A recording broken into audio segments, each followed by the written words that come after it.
In this quick video, I'm gonna show you how to fix pixelated images in Canva. First of all, we need to go to the upload section from the left panel.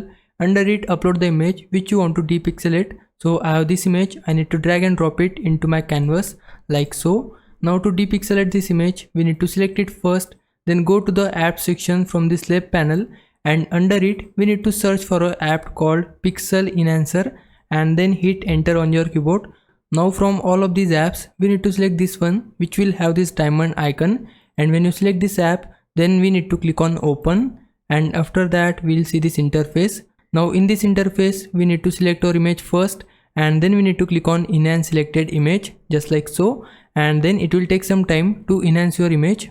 And now you can see the image has been enhanced. Now to replace the new image with the old one, we need to click on replace like this, and you can see the image on my canvas has been replaced with the enhanced image, and you can see the difference here.